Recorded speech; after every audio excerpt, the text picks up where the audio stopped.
Everything I have in here, she is one of a kind.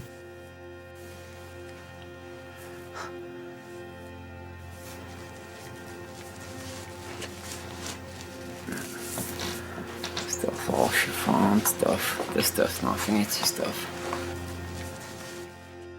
I bought these in 1967, and they're still brand new. They got great big, they're low hip hovers, right? They come down here, and they got great big bells on them, man. Yeah, these are nice leather ones. They're real soft. Feel the leather on those. They're soft. They feel good, don't they? I like a lot of paisley shit, you know. I still got a lot of paisley shit, and it's all in perfect condition. These are all my stage clothes, and I only wear these like once in a while because when I used to play, I was saving them for when I got big. And that never happened. So I saved them forever. So what are his prospects? Because he keeps giving me these rosy scenarios, and I don't know what to believe, you know? What does he tell you specifically? Well, like one thing I know is a delusion, is that he's going in the Rock and Roll Hall of Fame this year and next. I like him to have a dream, though. You know, if he didn't have a dream, he's liable to kill himself.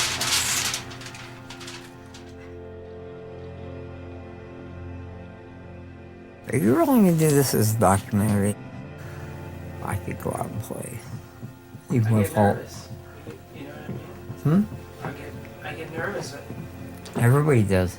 He does. They're afraid of one of them to die.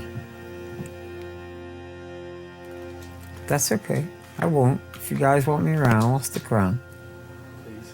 If you really do. I mean that with my heart. I mean, if you want me around, I'll stick around. For just guys like you guys.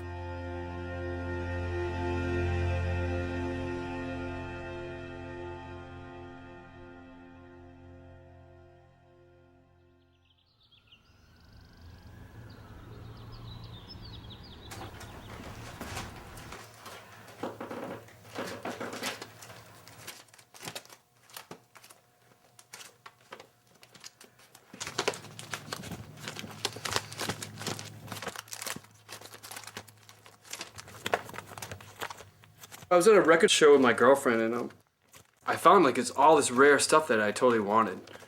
And then I was just looking through one last bin, and I saw the original Pentagram record. It was just a purple logo against black. It kind of looks like garbage on the front. You turn it around, and there's this like scary ass picture of the band. I was with my girlfriend at the time, and we were just like crazy record collectors and just go blow all our money on records and beer, and then just have like Friday and Saturday night listening to records.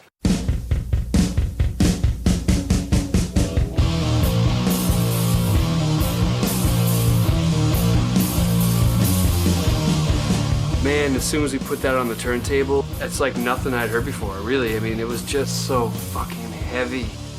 This was the only Pentagram that was released and the only one I knew of. I thought this was the beginning of Pentagram. I was working at an indie record label, and I was telling everybody about it that I knew, and someone said, oh yeah, man, I get stuff no one's even heard about before. From the 70s, heavy hard rock. I was like, come on, how can this be? I was obsessed with this band. So he brings in this CDR. Here it is, man. A record that literally changed my life. I couldn't wait, you know, just to get out of work and go home and listen to it. At that point, I was riding a bike to work. And I remember just riding home as fast as I could, you know, just like a little kid from school. I rolled a joint. It was a special occasion. I rolled a big joint.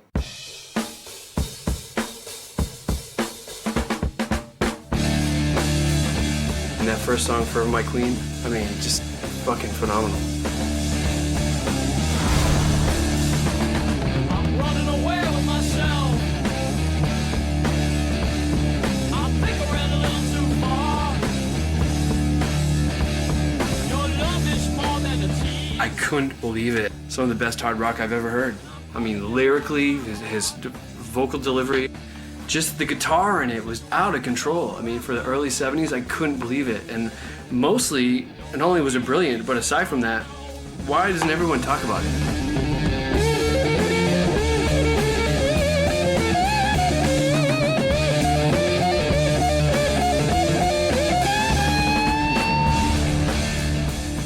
What's the equivalent of hearing something like this for someone who's just obsessed by music? It's their profession and their passion and their private life.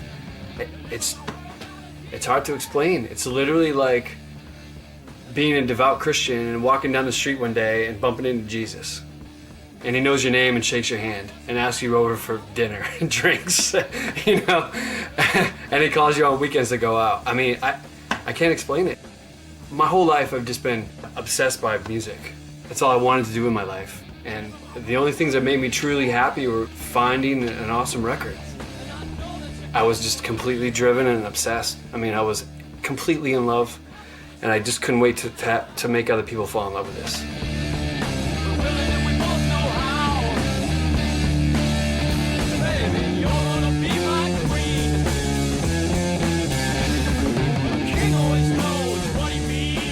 It was the perfect time for Bobby Liebling and Pentagram to be rediscovered. I wouldn't even say they were a cult band. They were kind of a secret at that point. But then there was all this interest in early 70s hard rock. There was a big stoner rock thing. There were a lot of bands that just wanted to get that early 70s sound and they'd get back to the basics in metal. All of a sudden there's this band. Oh, you know, they have unlimited number of unreleased recordings from the 1970s. And there hasn't been like years and years of over-merchandising or marketing or anything like that. It was just like this caveman found, you know, frozen in the Swiss Alps somewhere. You cut out the block of ice and bring it out, and there's a specimen there that still has active DNA. Bobby Liebling is still that frozen guy.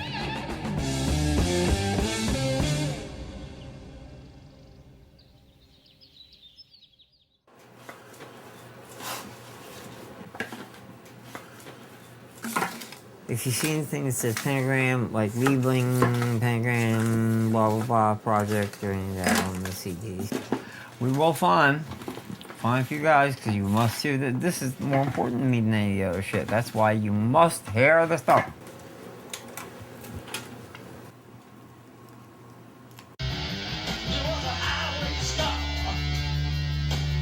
Hey, world premiere!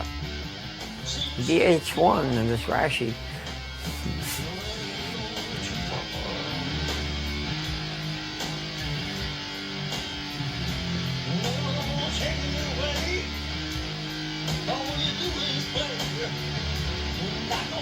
Oh man, I know I'll play again. I can't help it. Look, I'm addicted. You know, it's like heroin. You know, I can get up there and rock with the best of them. Cool E right here.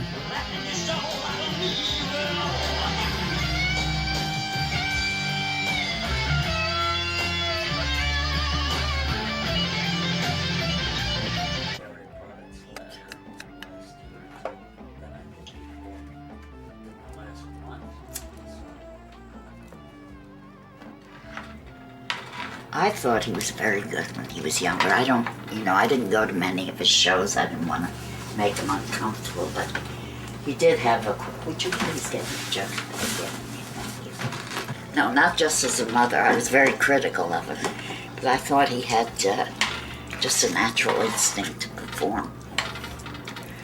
And you couldn't stop him, even if we wanted to. You know, it was sort of inborn. Far superior than some of the real big bands that I've seen, big guys that are making millions.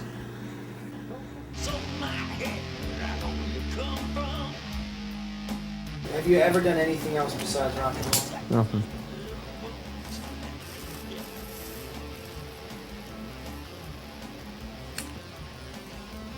Yeah, this drugs, sex, drugs, rock and roll.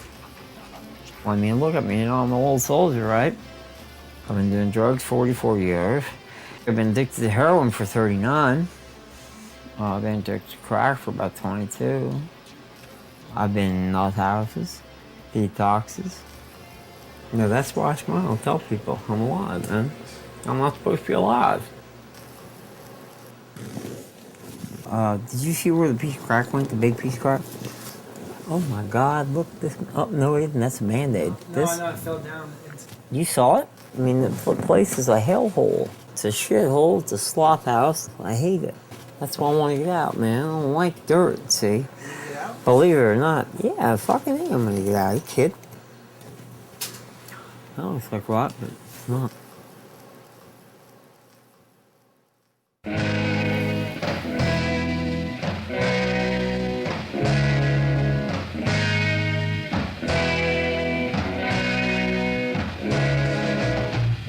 And these are gonna be some of my last days here. I'm wasting away in time to. He's been close to death ever since I've known him. I can't tell you how many times I get messages that he leaves in the middle of the night saying goodbye. He didn't live a hard life and then come back and try and write love songs. He wrote songs from the perspective of somebody that was metaphysically in the sub-basement. He's used that to make very harrowing, bone-chilling music. Man, I remember sitting at the side of a train tracks. This is like where I lived, side of train tracks. I found a boombox in a dumpster, and the only tape I had was Be Forewarned. He speaks truths that not many people can see or know. It's pain and it's empowerment, and it's just all these things in one, purely from the heart. It's almost like, on a smaller scale, like my Bible, you know?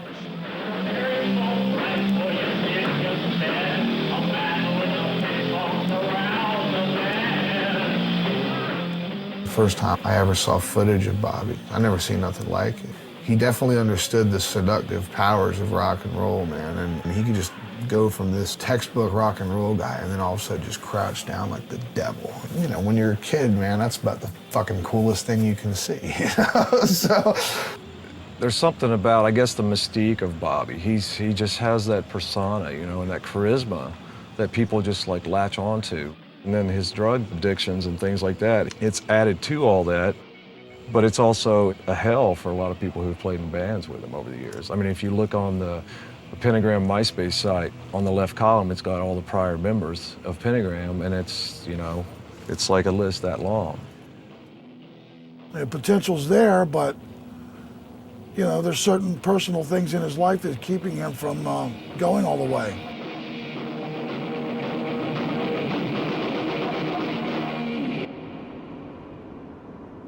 Even though I talked to him and it seemed like it was a dead end, the guy's got some kind of fight in him.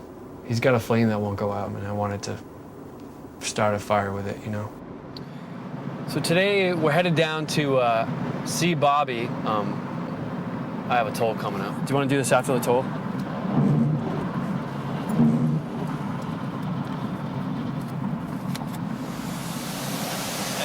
Thanks.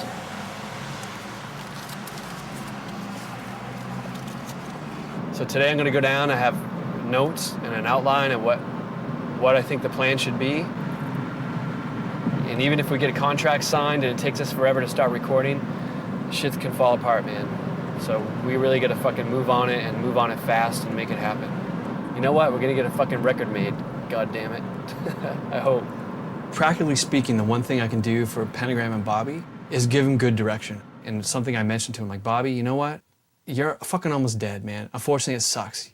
He tells me this all the time. So you got one more shot to really make another big mark. And that's what I really want to help Bobby do. It just has to happen. There's got to be a final finale chapter in the story of Bobby Liebling. I really think that you guys can do it and come back together and do a great record. I haven't even started negotiating the contract yet at all. It's just figuring out if they're interested, figuring out what they're willing to give for an advance. We also have to figure out Jeff and Greg or whatever are willing to be on the record.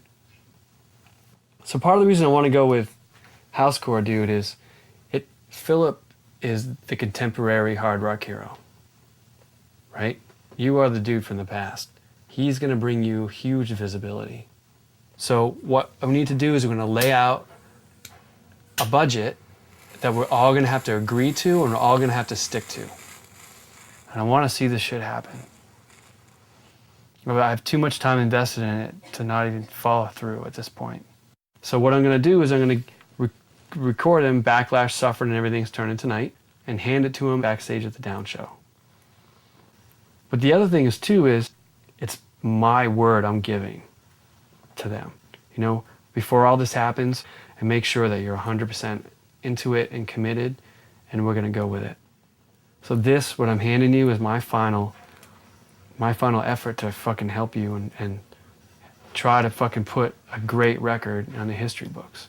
You know, I want to live. I want to live a little, man. Well, here's the thing. I want to live. I don't want to die anymore. We do this record, bro, right?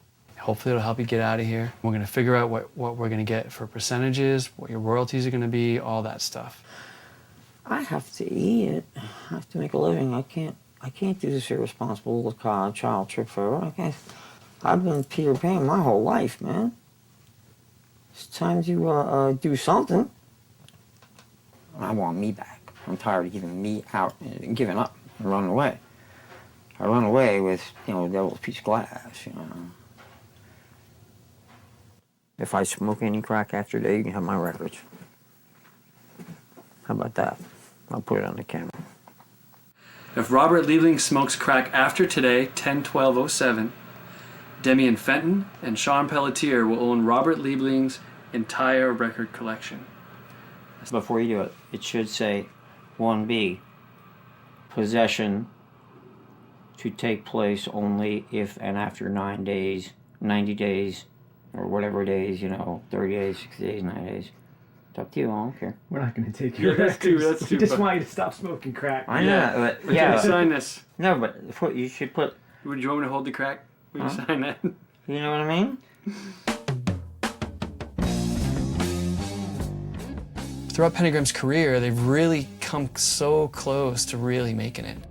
Our manager at the time, Gordon Fletcher, one of the two managers, knew a lot of people in the business, and he knew Gene and Paul in KISS. So we had this set up for them to come see one of our rehearsals. It was in the basement of the house that I was living in. It wasn't really a heavy metal studio, let's say.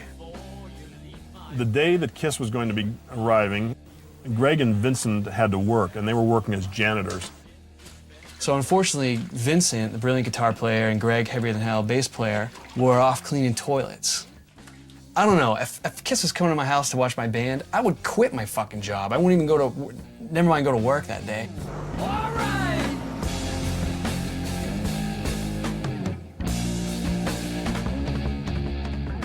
So Gene and Paul show up. Toilet boys are still at work. Not only were they off cleaning toilets that day, but they hitchhiked to work. They didn't have a car, they had to hitchhike home wearing some type of janitor type outfit. I guess we got off work, Vince and I did, and we got to the house. We're all grubby from being janitors. The landlord, who I guess lived in the house, started bitching and complaining that it was too loud and had to shut down. Came running in, man, you guys gotta turn it down. And I'm like, God damn it, man, KISS is here, you know? Fucking KISS is in the house watching them play. You think I'd give the landlord something, some peanut butter sandwiches and $25 to fucking go away for the day. But, you know, so it was just, I guess it was just horrible. From what I hear, KISS, some of the things they said are, well, your name's Pentagram, there's only 4 of you. The singer and the bass player have bad skin. The drummer's too fat. And they blew it. I mean, should have taken the day off from work, fucking did a month of aerobics, fucking got some oxy pads, you know?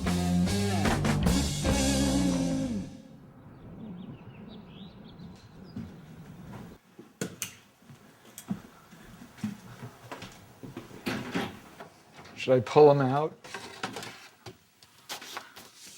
Some Enchanted Evening. My son has the platinum Some Enchanted Evening. I'm told that the Johnny Winter is platinum. I'm told that Blue Oyster Cult's first 3 records have gone gold, but Sony is too cheap to send me gold records. This was my... I had done at least a couple of Blue Oyster Cult records. I was looking for the real thing to follow Blue Oyster Cult. Pentagram really seemed like sort of a street Black Sabbath. That was just what I was looking for. You know, I wanted the male dominant thrust of heavy metal, but it sort of had a fuck you and the horse you rode in on kind of thing. Post-Page, pre-Sex Pistols. It was almost as though I'm sitting at a computer, if there were such things then, kind of generating this band that was perfect for 1974. I was ready to to seriously commit to them. Here was our big break. Columbia Records is paying for us to go do a demo in New York. You know, we're on the train in New York. Man, I'm seeing stars in my eyes. We went into the studio and did 3 tracks with Murray Krugman producing it. We get through all the rhythm tracks and Bobby's laying down the vocals. Bobby completed the vocal track and Murray said, okay, that's fine, come in and listen to it. And Bobby says, I'd like to redo that. There was a couple parts I wasn't really happy with. Murray says, don't worry about it, we'll fix it in post-production, it was fine. We could have corrected that vocal, but there would have been some other thing where he's hearing a finished $200,000 record in his head and can't understand why an 8-hour demo isn't going to give that to him. And Bobby got real upset about it and called Gordon, who was our manager, out into the singing booth. Gordon, can I see you a minute? And yes, I was. Called him out in the main room, made sure I was by a live mic.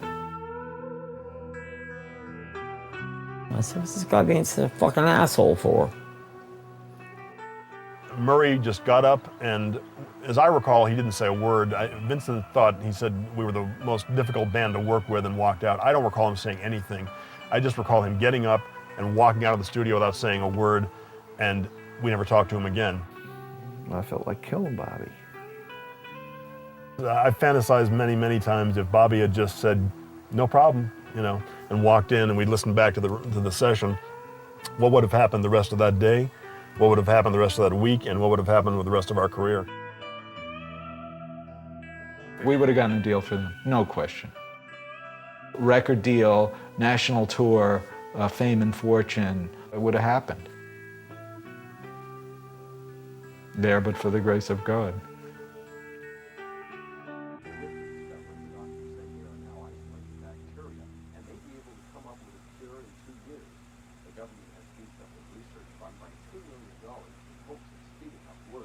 I used to say to him, when I see you on Saturday Night Live, I'll know you made it.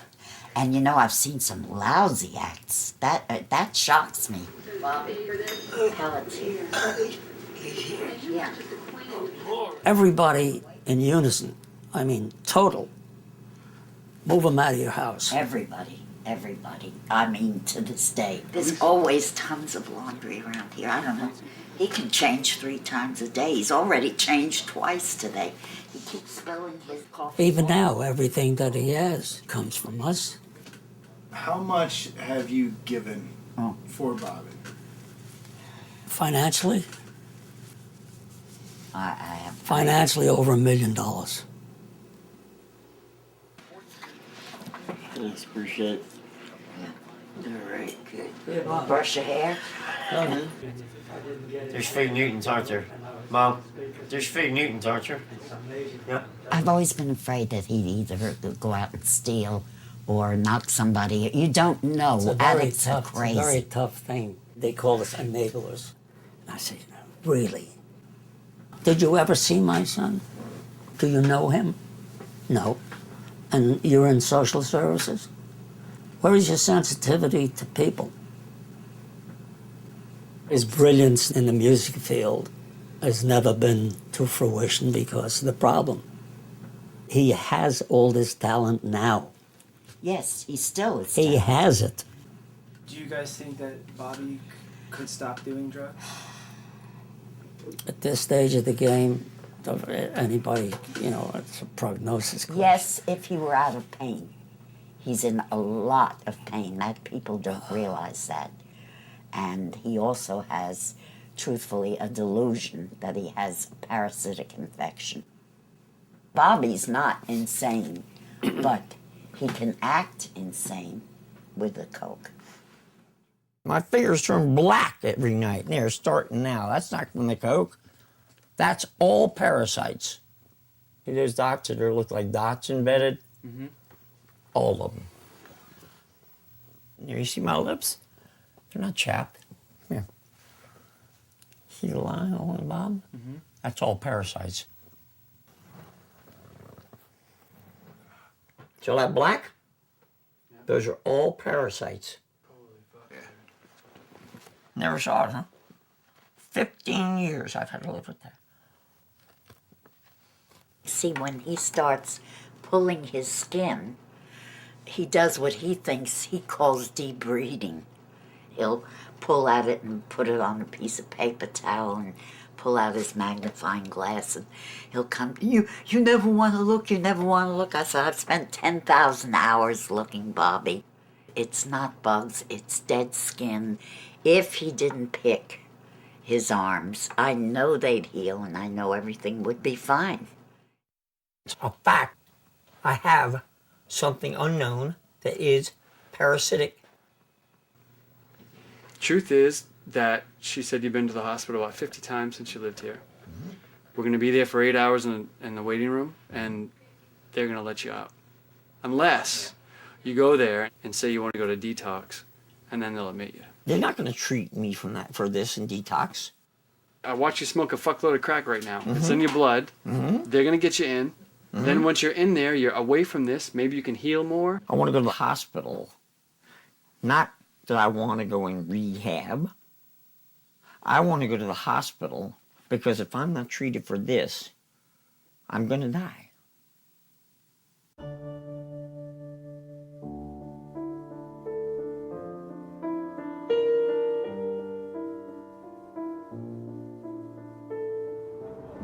That makes me nasty. It makes me confused. Probably because it's eating my organs away. Probably because it is eating my brain. All I do is cry all night and pray to God to die.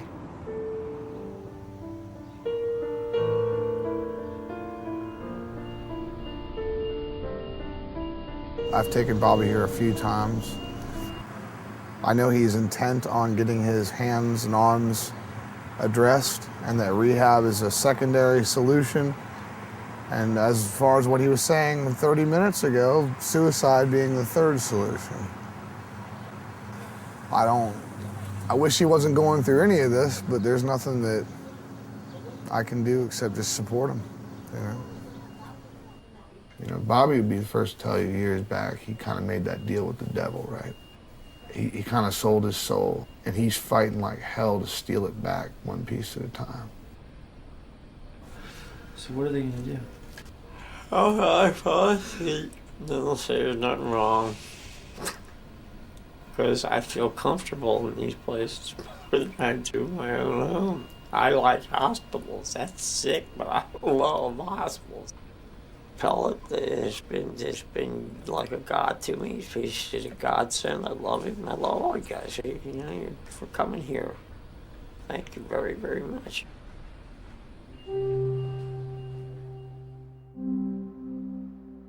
On Sundays, we take him to this little deli, and they had a jukebox. There, he was only a year and a half there. So he'd go over there and bounce to it, and he'd turn around, you load 16 tons, what do you get? He sang for Tennessee Ernie Ford. And everybody look at that little boy, you know. He had quite a good childhood. Now, when he reached later teens, he used to walk in the door. He'd step in that door right away. Before he even saw him, he'd yell out, "Did you cut your hair?" That was, I mean, every night. That's when they kind of had a little parting because of his hair and lifestyle and so forth. A lot of Bobby's problems, I believe, subconsciously, is an innate competitive thing with his father. I think she's right. She's right on that. She's right on that. I worked for 8 secretaries of defense, originally appointed by President Johnson, kept on by Nixon, and by President Ford. Where the hell did you find that? I always looked up to people who were, in our society, very, very responsible. And I want my son to have been like that. Joe, I can't do anything about it now. What I want for Bobby, just for him to be happy. Just for him to be. To find a good woman, you We're know. in two different categories Why? now. He needs that. I just Joe. want him to be well, within the range of normalcy. With that, of course, goes then the societal things that she's talking about.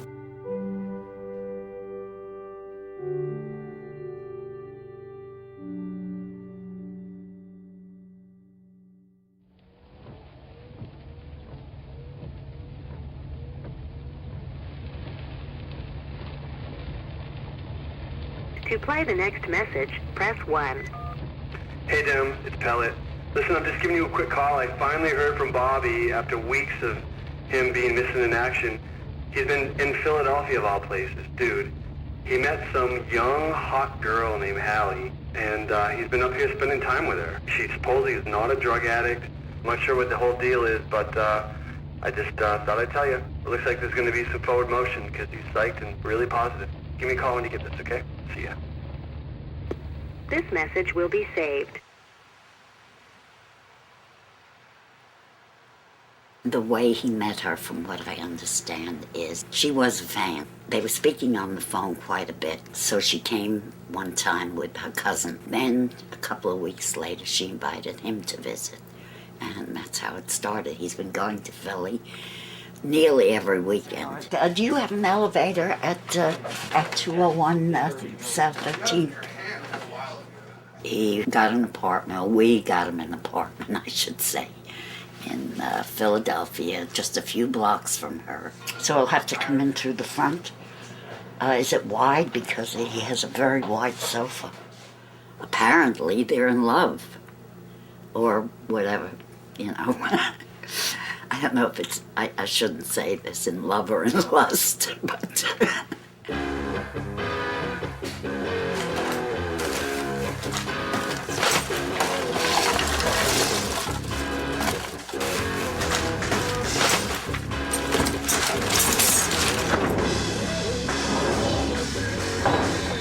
Yeah, I was very, very lonely down here for a long time, but I'm not lonely anymore because I have a very much a purpose, you know.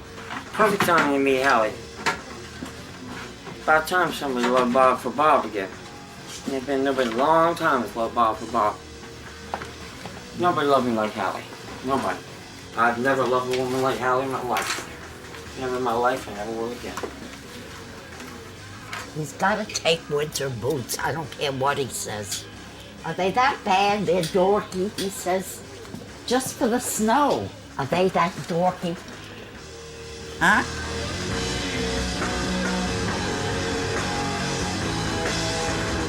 Tell him he needs some lamps.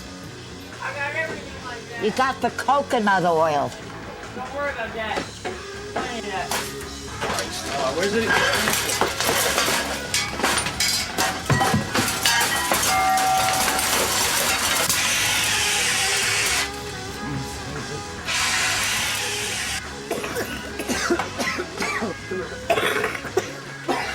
You know that fire that just started? Right as the flames hit the stove, this fell off Bob's neck. Now, how fucking weird is that? That's weird. Because you were here, and them flames came out of nowhere, right? Out of fucking nowhere. This popped right off his neck right as the fire started. Do the math. One bad omen after another, dude. I don't know. I think Bobby might just be back. I hope this girl's everything he thinks, man. I don't know her. Man, I hope it works out, but between the cross breaking, the fire, the snow, I'm starting to wonder, man.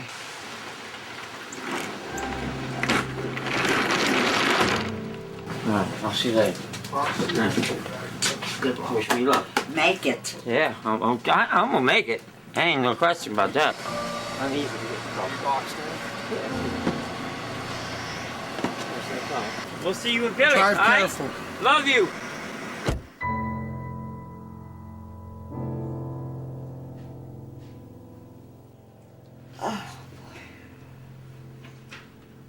Just hope he's happy.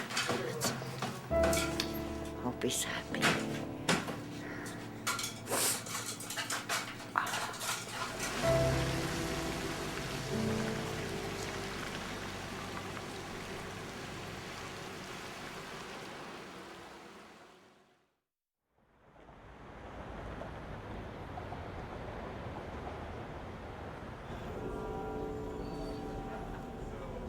So today's Bobby's birthday. He loves carrot cake. He gets an annual carrot cake every year. There's no room to write Happy Birthday, Bobby without interfering with carrot symmetry, so we're just gonna go with a pentagram with maybe a 54 in the middle. I guess I get a little leeway since I'm not a decorator. I mean, 54 is not that old. Huh? 54 is not that old. No, I don't know. Is it?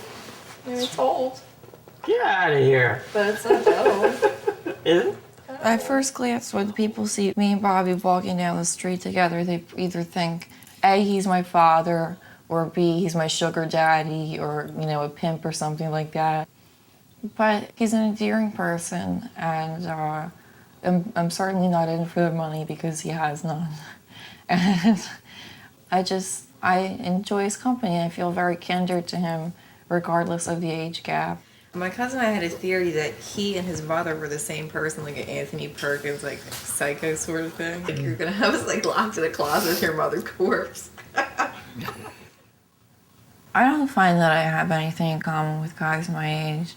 I've always liked, since I was young, in terms of looks, guys that have, you know, goofy features, like caricature features, and I just have an odd taste in men, and it's just the way it is. All right, Bobby. I found the candles. It has a freaking pentagram on it. No, wait, hold on. The change is pretty massive.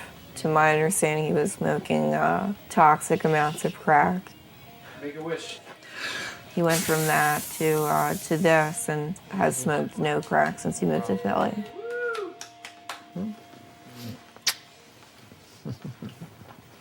He's been through so much more life than me, but it's the kind of like life where you don't really grow as a person.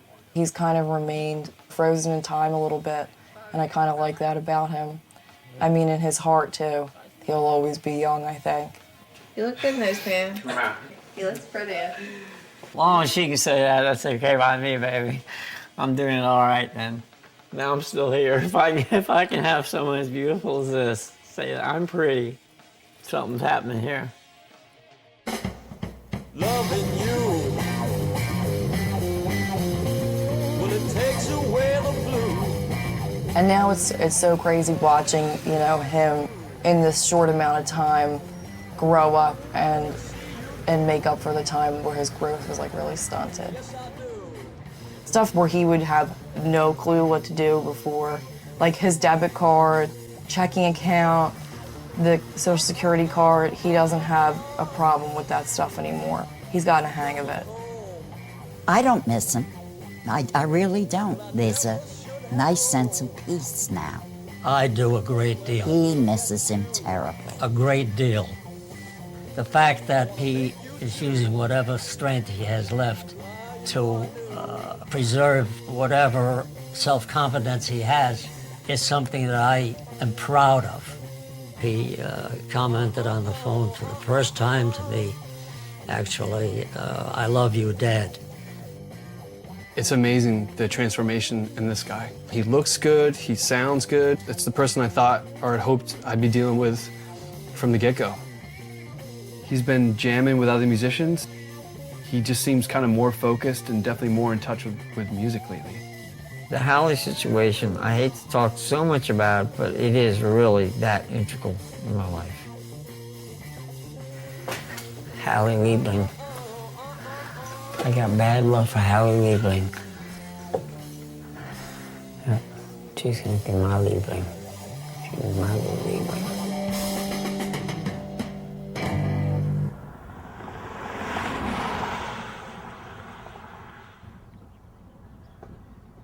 We're about 3 hours and 45 minutes from Los Angeles. Finally going to meet the infamous Jeff O'Keefe after talking to him for, gosh, I don't know, 7.5 years now. When you're in a record store and you pick up that record, man, you just almost don't know what you're in for. Not only is it a journey of the mind, but sometimes it's a real exodus, man. I fell in love with this band, and now I feel like I'm kind of becoming part of the story. It's a friggin' honor. I wouldn't trade it for anything in the world. Bobby makes my fucking hair fall out. I'm telling you, dude. But at the end of the day, it's gonna be worth it, you know? It really is. I'm fucking psyched. People are gonna be able to dig a new record, man. That's kick-ass enough for me. Jeff is such an important part of the formation of this awesome band. I'm hoping we really get Jeff excited about it as well, and he's willing to deal with Bobby and forget about the past, or deal with some of the bullshit for the greater good, which is going to be an awesome new Pentagram record with the original members, and new members too.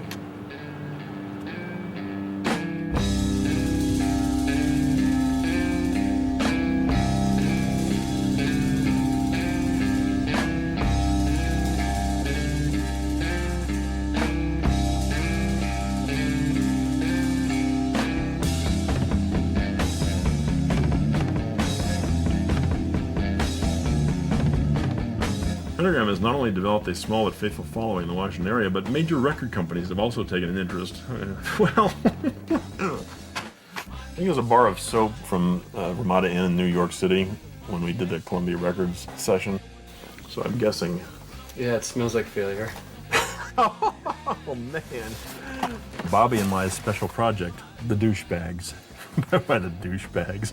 My friend told me he heard from a connection that Bobby left and Pentagram now is a female singer. If this is true, I'm doomed. It seems unlikely, but anything's possible. Christ, I gotta know. These two talented musicians make up one of the most successful and popular bands today. Between the two of them, they play a wide range of instruments: bass, lead guitar, drums, female organ, and Leslie's. We'd like to wreak metal havoc in Britain. The only problem so far is we can't get out of Washington. Pentagram closed the show with a nightcap. Any finesse got crushed and pushed aside by a boring tidal wave of sound. Oh, well, this shows where things had ended. December 76, singer wanted. Former members of Pentagram require a singer of professional caliber in the David Coverdale, Paul Rogers mold. We do not want a singer with an ego problem. I met Bobby Liebling in probably 1967, 68. I noticed that he was carrying record albums with him a lot of times on the school bus, and I was just starting to get into cool music. He was playing in a band at the time called Shades of Darkness. He was doing stuff that I was only dreaming about, playing in bands and going out with girls and all this stuff. So I really I idolized this guy. Coming out of the psychedelic hippie 60s and going into the 70s, it was a sense of artistic freedom. Like, there were no boundaries. We could do what we wanted. Wanting to make music and make movies, and we weren't conscious of being in any type of situation or artistic environment. We just knew we wanted to do what we wanted to do.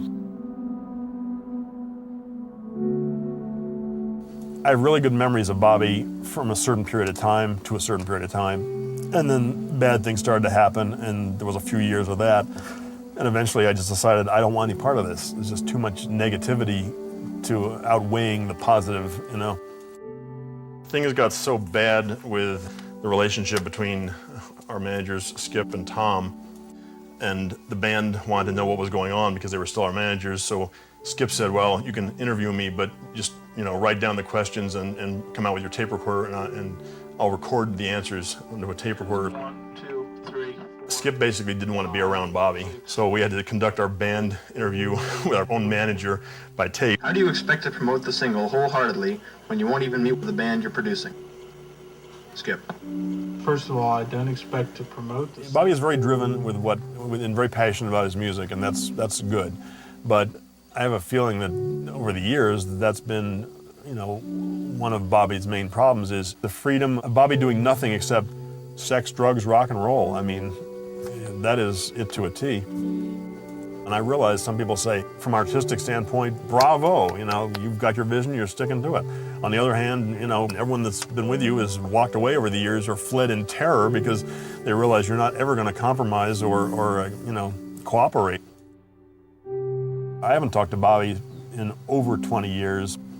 It would be really cool to go into the studio with Bobby and do a real album for the first time, re-record some old stuff, write some new stuff, because I'm proud of that stuff. And if 30 years later people are finally discovering that music and, posting things online about, oh, this band is so amazing, this drummer kicks ass and stuff like that. When I read stuff like that, it's like, wow, really? Thank you. On the other hand, everyone who tries to do this with Bobby winds up getting crapped on. It winds up being a disaster of mega proportions because Bobby will do something to screw it up. I don't want to go do something that's a high publicity thing and have it fall apart and be a laughingstock. I don't want to do it.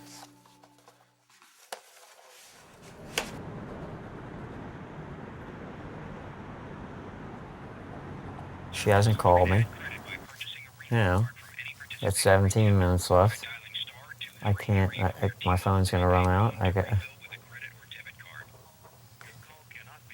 My call can't be completed as dialed. Come on, please answer, honey. The thing that people don't realize is that Mr. Evil, ooh, Pentagram, yada, yada, yada. Man, under this shell and this put on, all I want to do is eat, take care of my loving other half, and a bed that's comfortable next to a warm soul that I can give my soul to, because I'm not a bad guy. I'm really not a bad guy underneath. I don't mean to do the things I do wrong. You know, I pray every night to God to forgive me for the things I've done wrong. Hallie, why are you calling me an asshole and saying that I hurt you? All I called is, listen, all I said, well, can I say anything? Can I say anything ever? It was just overkill. Hallie. And, you know, it's great to be in a relationship, but you just need a fucking break. I was talking about marriage. I mean, from the get-go, the first thing Bobby told me was, I have a new girlfriend and I'm gonna marry her. And it's just all these things like compounded on this poor girl, and she's just bound to break. Yeah, what, not dealing, you said it, I didn't. She hung up on me again. Okay. It's over. There's nothing to live for.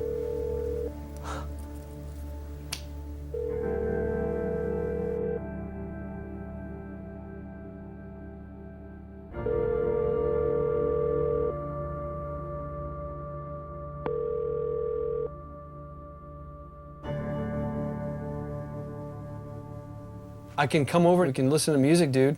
Music's a powerful drug. What do you say?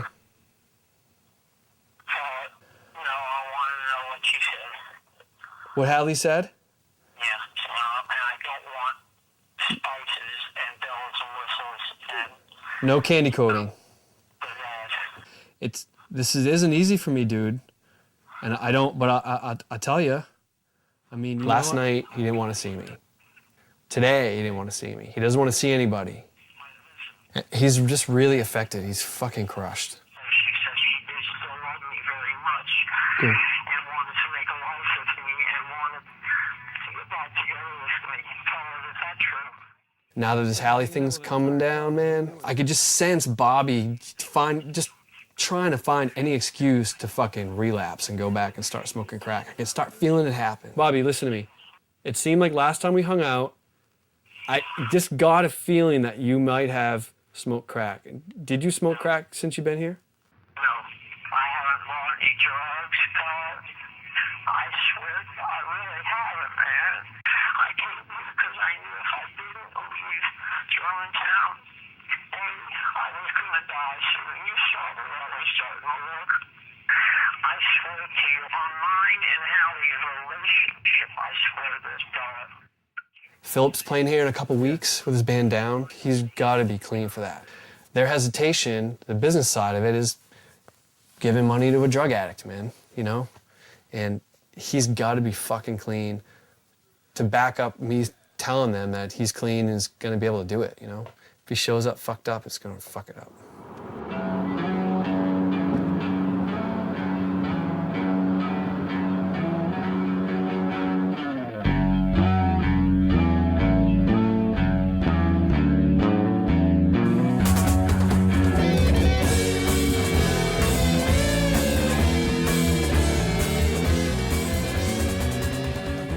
Being a person that has dealt with his own demons and won, that's the truth. I just hope that one day maybe he can do the same thing. You know, it would be a beautiful thing.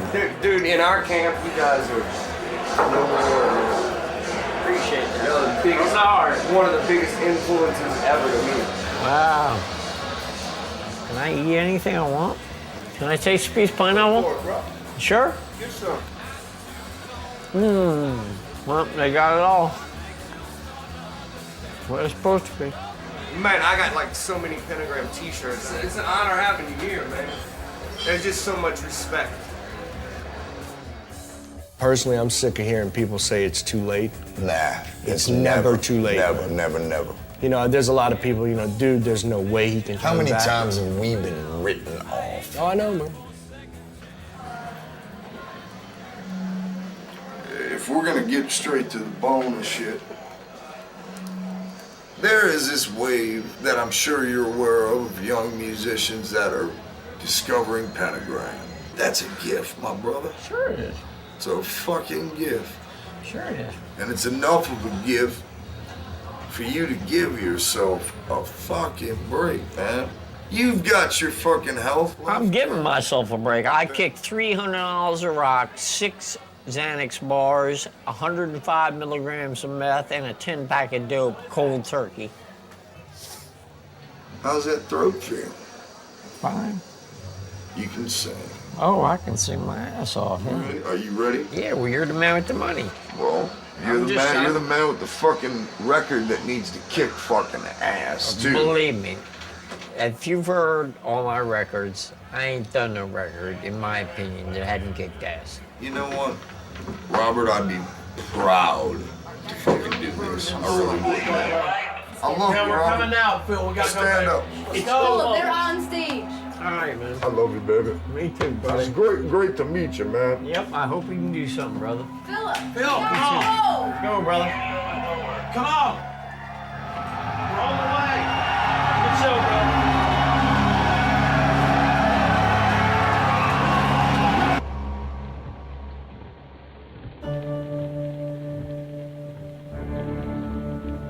You know, we take him up to meet Phil and Selmo, and everything's pretty much all set up. On the fucking way home, instead of focusing on the positive, he's still focusing on Hallie. So as soon as we drop him off, he literally got out of the car, thanked me. All of a sudden, his eyes start to tear up, and he says he doesn't want to go home to an empty apartment. He's at the end, again.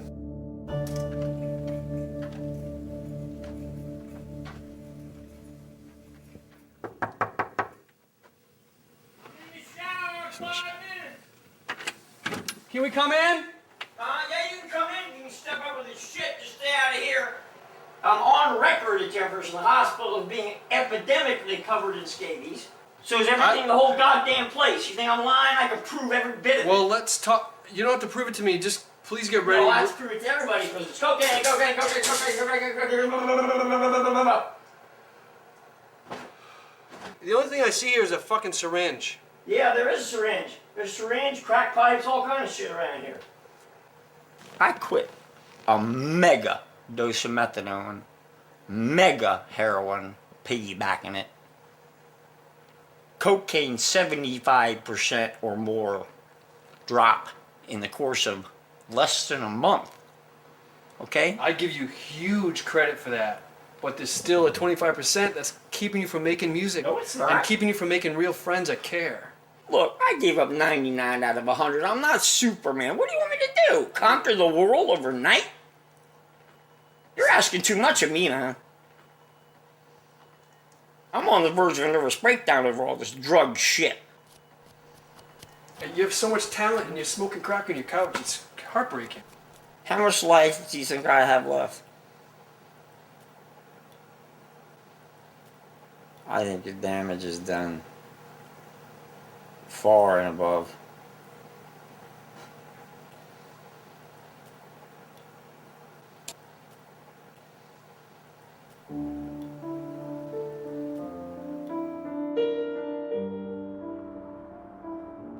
New message.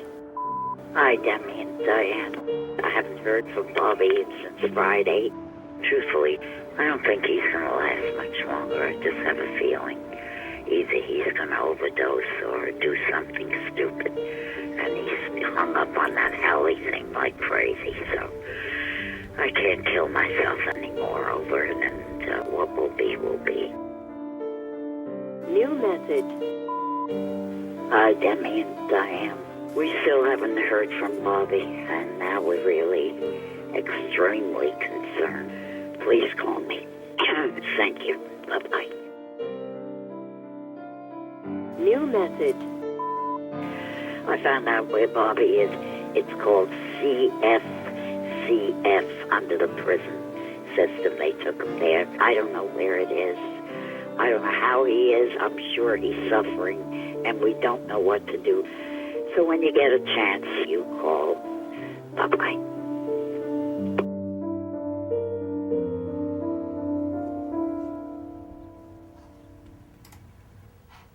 Philadelphia prison systems. Curran Fromhold Correctional Facility, Philadelphia, Pennsylvania.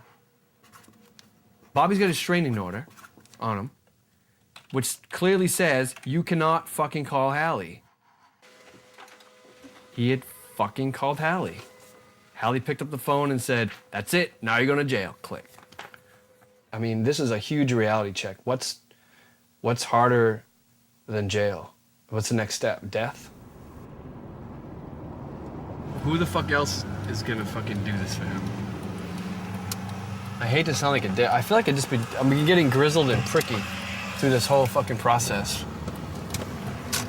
He's completely surrounded by chaos that he creates, but it sucks everybody up in it that's around him. And maybe I said this already, but this past 2 weeks, I was almost glad that he was in jail. Just the fact that I know he wasn't somewhere hurting himself, and I could concentrate on my life and what I really needed to get done. Because if I didn't get this shit done, I can't do anything for him. So, we'll see. See, fucking work calls right now. $260 bail, $15 parking later. We're finally on our way. They told, after bail went through, they told us we have 4 to 6 hours before he's released. So it's a total guessing game. No one can give us any kind of straight answers. So we kind of cut the wait in half. We're headed there now. It's dark. I'm sure Bobby is freaking to get out. You know, the one thing he talks about that he wants, I'm sure more than anything, is bacon pizza. Which is all he eats, by the way. Anything bad for his heart, Bobby leaving will do it. Love, drugs, bacon. His life.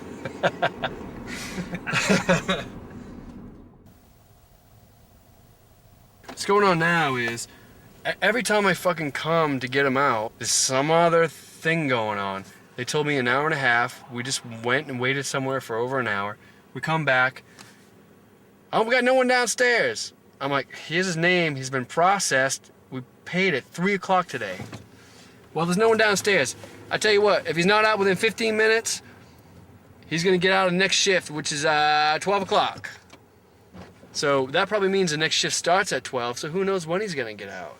So we gotta park across the street, which is like Mr. Chubby's, which is fitting, because they're treating us like fucking boners. So now we gotta wait and just watch. We gotta watch across the street, which you can hardly see, and we're gonna wait for him to walk out of the gate. We can't wait here all fucking night in the goddamn car.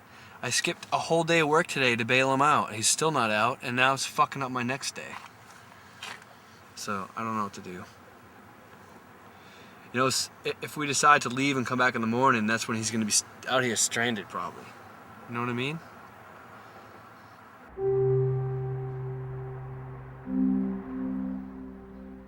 People keep asking me, you know, dude, why are you even hanging in there? I've grown to love him as a friend, and I really believe in him as a musician. I don't know. I'm really on the verge of saying fuck it, and just saying I tried. I really don't know. I keep going back and forth. But I keep feeling like, man, don't fucking throw it all away yet, Pellet, because we're on the verge of fucking something happening.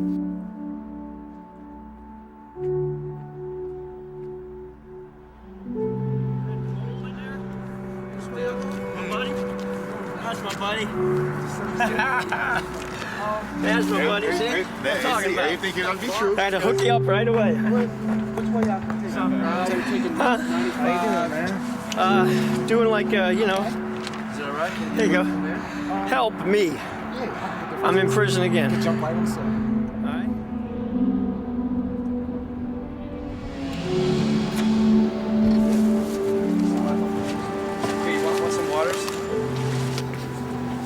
good to see you out, dude. Although I'm nervous that you're out. I'll admit it.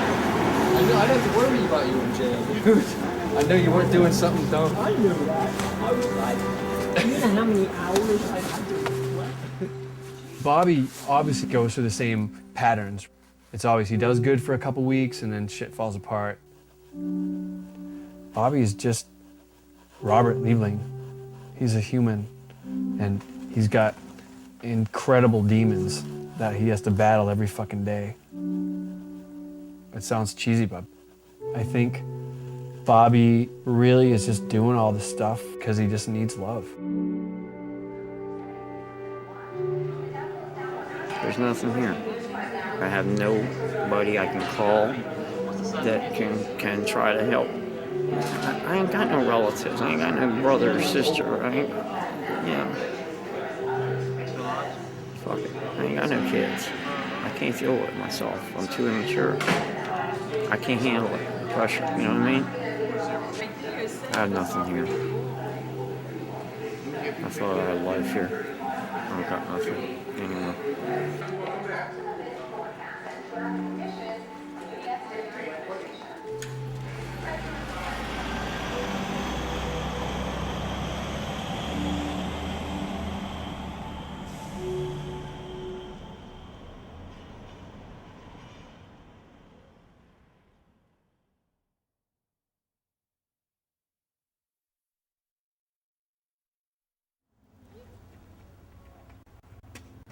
I just got the new issue of Rolling Stone. I found the perfect girl for Bobby. She's fucking has no grip on. They're in the same reality space, but she's got money. She's young and blonde. Fucking Brittany, dude. I'm making some fucking calls right now. Bobby'd like her, right? You want some tea? I started to realize that Bobby and I might not have had the same goals. My goal was for him to focus on the music. All I could get him to focus to when he was up here was Hallie. Damn, man, it smells like old man's dirty pants. He got out of jail, stuff just wasn't rolling. Phil and Selmo, caught wind of it. Bobby was kind of a mess and in jail, and that's, totally put on hold. Bobby moved back home with his mom. Did, typical Bobby kind of stuff. Living in the sub-basement, But one good thing that came out of it is being back around all that Maryland scene, there was people down there who were just, willing to help him out and got together and got him psyched again about playing music.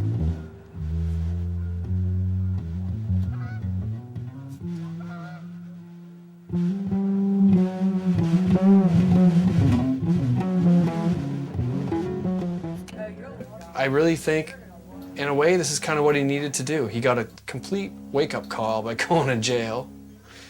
He got some love. As heartbroken as he is, I think he's got a little bit of confidence from it. God, dude. Hey, is this on? Yes, it is. Okay. Since he's had a full band, Bobby is just psyched to play shows. We could definitely play DC and probably do pretty well. But to make the biggest punch and get the most out of press, and just to have the biggest, appearance or profile is going to be New York City.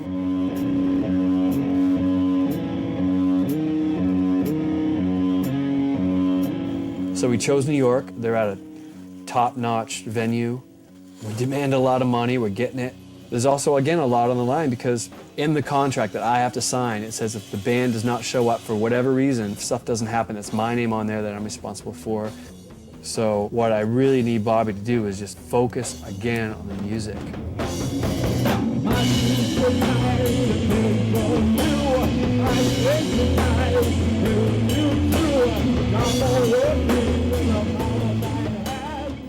My heart's so broken. I'm just very confused right now.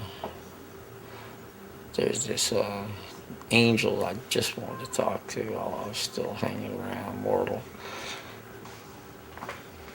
Is that keeping you from focusing on stuff, or are you? Ain't easy. Show must go on. Boy, it ain't easy. Yeah, my spare moments. That's all I think about. Gotta keep rocking or I start crying. Sort of like that, you know?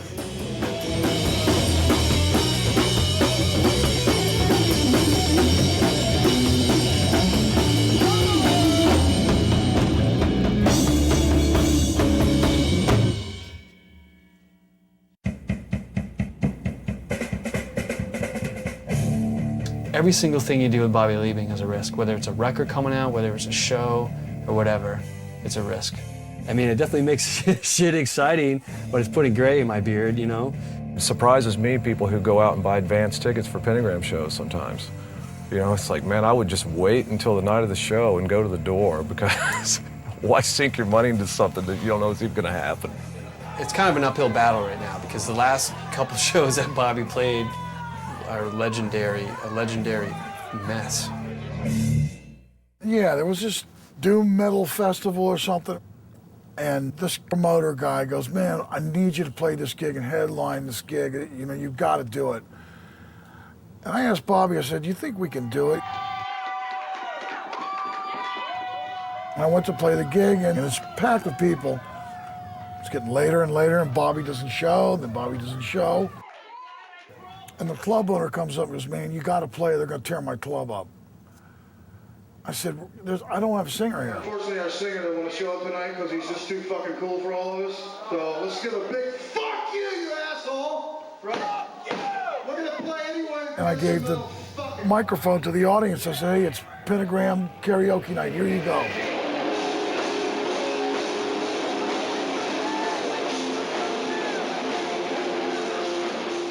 Then Bobby showed up at the last 2 measures of the last song.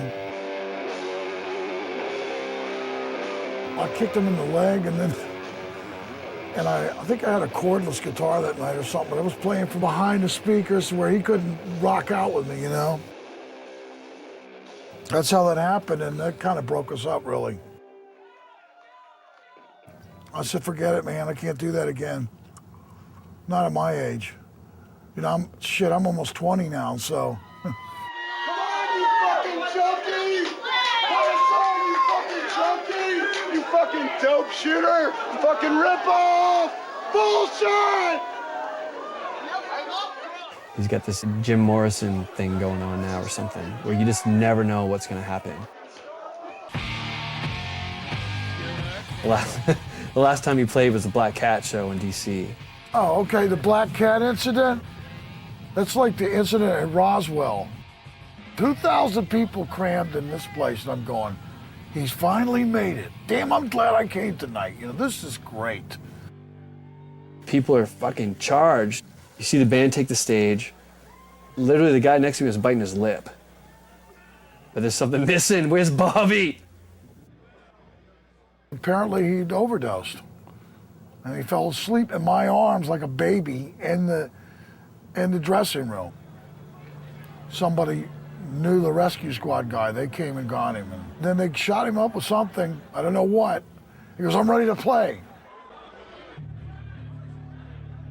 I see Bobby on the side of the stage being propped up, looking like he's being carried over to the stage.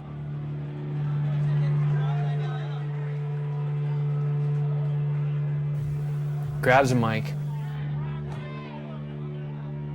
And that was it. Stumbles backwards, falls on the drum riser. Crawls off the fucking stage. When he left, he was in the big freight elevator in a straitjacket and there's orange lights, and instead of the doors coming together like this, they shut like a mouth, a giant metallic mouth, and he was gone. I thought, that's it, that's the last time I'll see him. I'll remember that the rest of my life.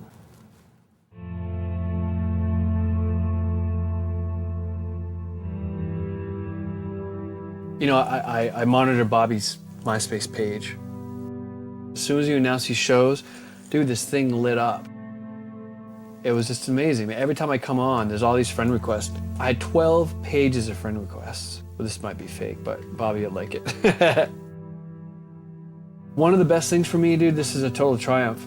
This one kid says to me, I only heard Pentagram 2 months ago, but I can't believe the influence it's had on my life already. You know, this is from like this 19-year-old kid, so in the middle of nowhere, USA, who must have picked up a first ACA record or whatever. And it's just changed his life. It's the same thing it did to me, and this is exactly what I want to do with Bobby. Right here. Love, love, love your music. Saw the opening band at a Witchcraft gig, covered a tune of yours. The place went crazy. Pentagram forever, many, many thanks for this great music. I love it, and I need it every day. And again, just people just rooting for Bobby. Look at this, it's great. It goes on and on and on. And again, I just get choked up because I'm a friggin' sissy hippie, but I'm not a sissy, but. At first I got involved with Bobby, I wanted to have Bobby's music heard. That was the main goal, right? It was just pretty much all about Bobby. Now at this point, it's become about me too. My whole life has been in music. My greatest accomplishment, to me personally, is Pentagram. If I can't make it happen, then I gotta fucking wake up and grow up, like my parents keep telling me to do.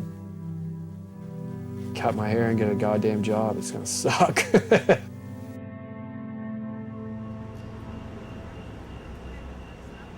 Bobby, Hallie and I texted each other, and she sent me a couple lengthy messages that I can read if you want. She's not gonna be at either show. There's no way in hell. I do know what this means to you. Trust me. Let me put it this way. I've got so much invested in this. I've gone beyond the deposit. I've been spent my own money on this.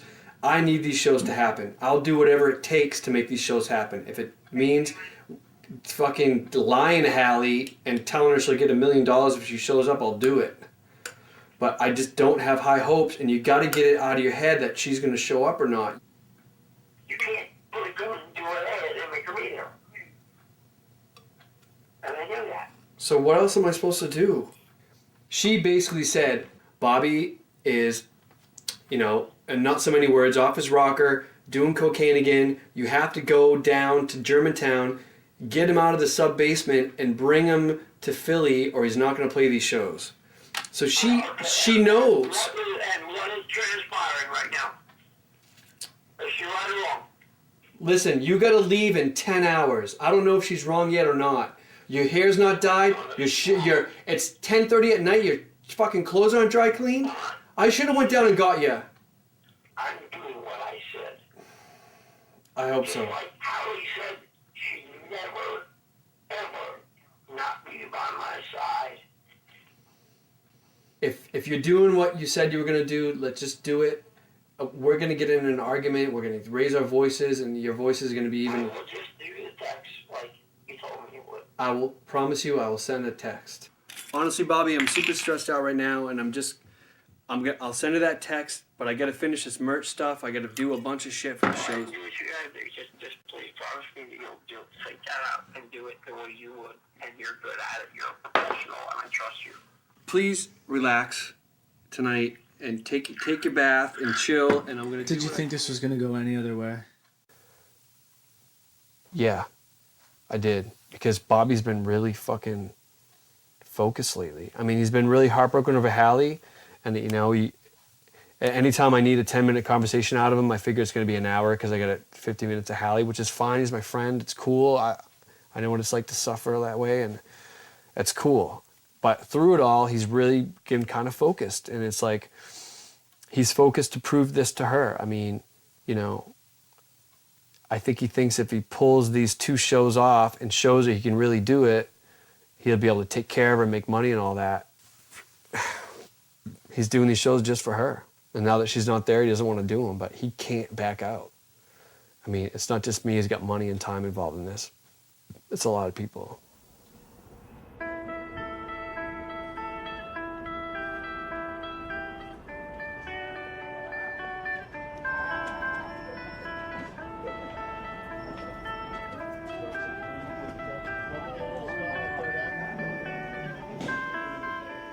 My final hour's getting near, the time is getting close, I fear. Footsteps at my door I hear, time to pay for life so dear. I want to flee, but it's too late, my soul is in the grip of fate.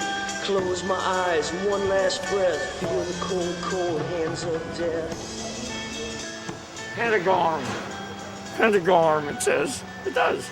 It says G-A-R-M. That's all right. I live in hell anyway. What the fucking difference?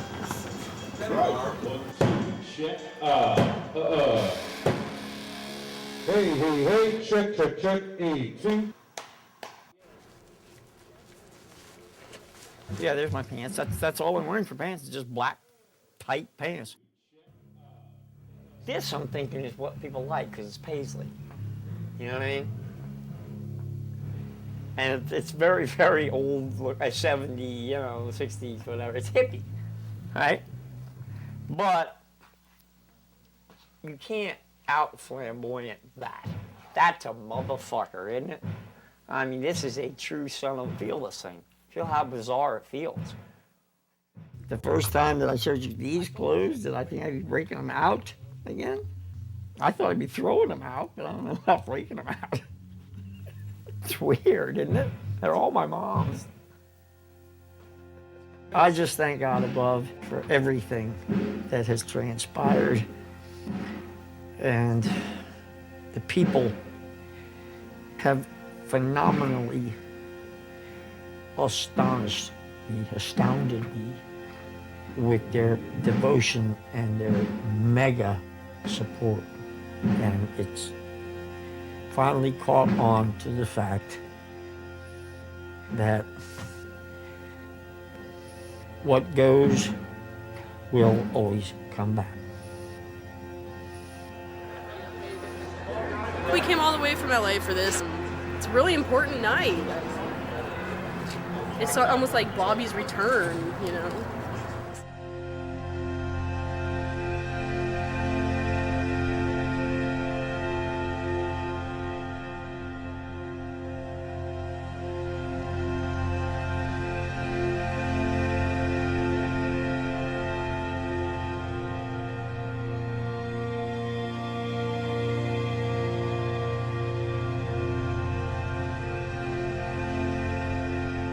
Hey, everybody in the whole place, man. God bless all of you, and I mean from the bottom of my heart, thank you.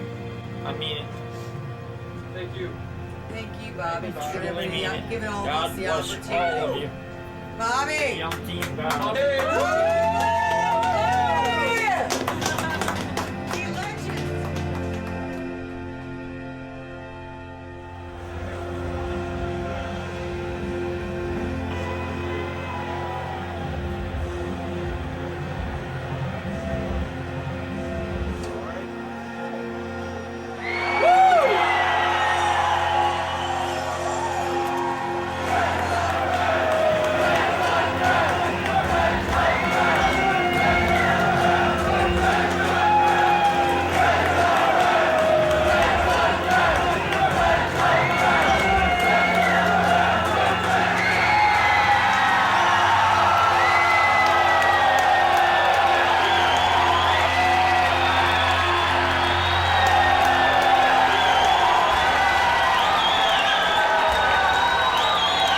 I love it.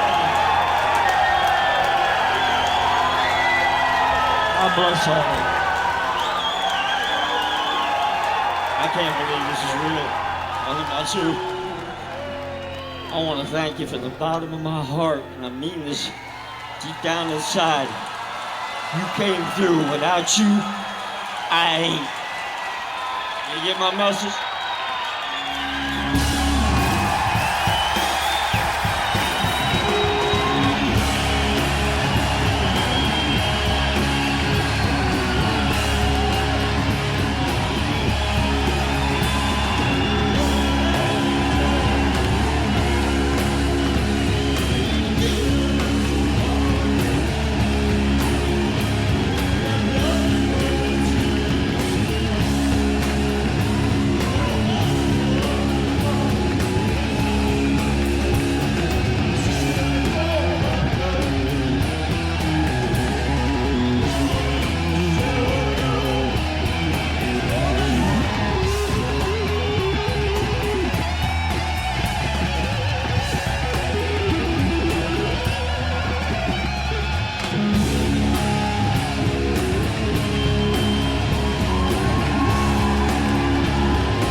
ball on me.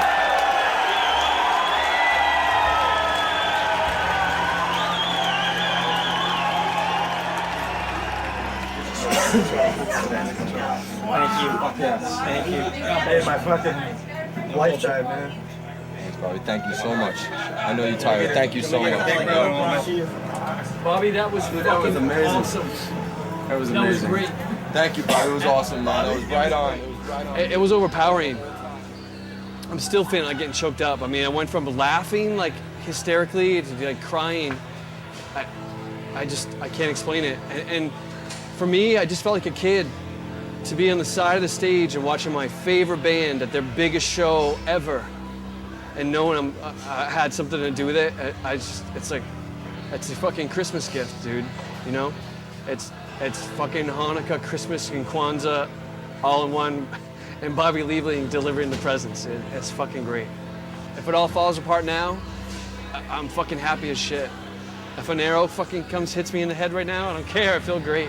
I'm just like, dude, this is the best night of my life. Really. I'm alive. I'm alive. And that's something that I would have never expected. And 3 or 4 hospital record books say the same damn thing. But you know, who knows what you got in the cards, right? You know, just spin that wheel. Life is like a box of chocolates. You never know what you're going to get.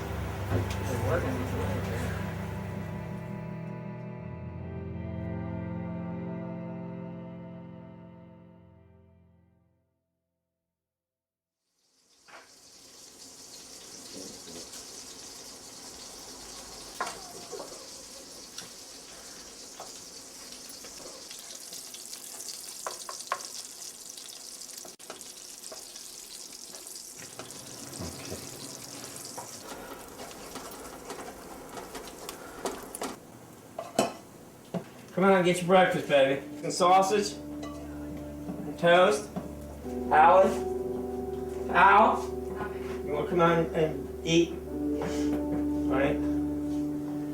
Here, I'm going to show half of the eggs. I had to scramble them, but they're dang makes good breakfast. After he played the Webster Hall show, he started getting the ball rolling again with his work and had started like at least trying to get out of his parents and having something to do rather than just sitting around and destroying himself. I had always thought about him. He'd never left my mind. And I just called to check on him. It progressed from there, from him coming back here to visit and him being sober. We're just both really happy and it's pretty harmonious. Like, I like his intensity because it's different from what I am and we meet like somewhere in the middle, but it's not so outrageous like how it was. It's a kind, natural intensity rather than craziness. It's really been incredible to watch his metamorphosis. Bobby's like a miracle to me.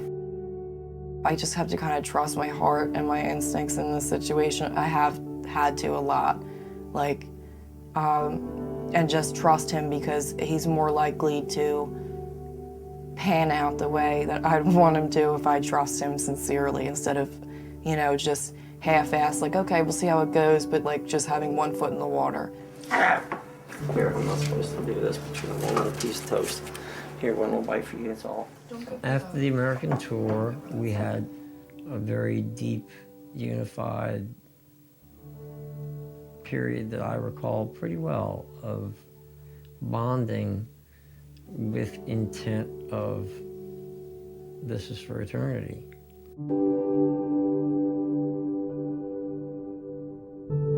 We got married the end of November. Day before Thanksgiving. Yeah, it was the day before Thanksgiving. You know, right there. That's it. It's for life. You know, love is forever and love is for two. I got to put it on his joke shop finger too, the one with the knuckle cut out. It was his wedding finger. That's for shooting heroin. As we were getting married, I was like, oh, I get to put on this little fucked up finger.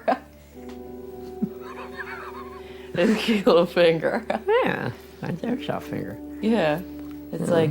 It's like it doesn't have any knuckle. Yeah, there's no knuckle.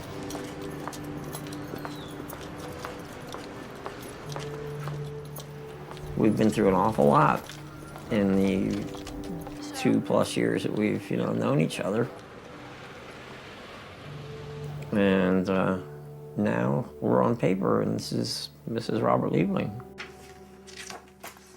I looked at all of your labs. Everything looks great. I am very ecstatically, happily married, and expecting there's a bun in the oven. I don't know what other way to put it, It's going to be corny anyway, but it's not corny to me. It's my whole life. We're going to have a baby. Do you have names picked out for girls or boys? Yeah, we agree on nothing. You can live. We agree on next to nothing. Sounds about right.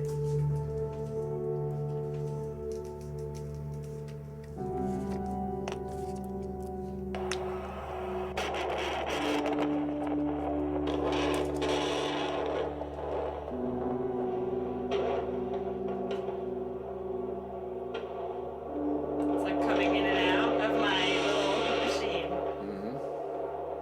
What a troublemaker. Come on, come back. There we go. Sounds perfect. Perfect. Right where it should be.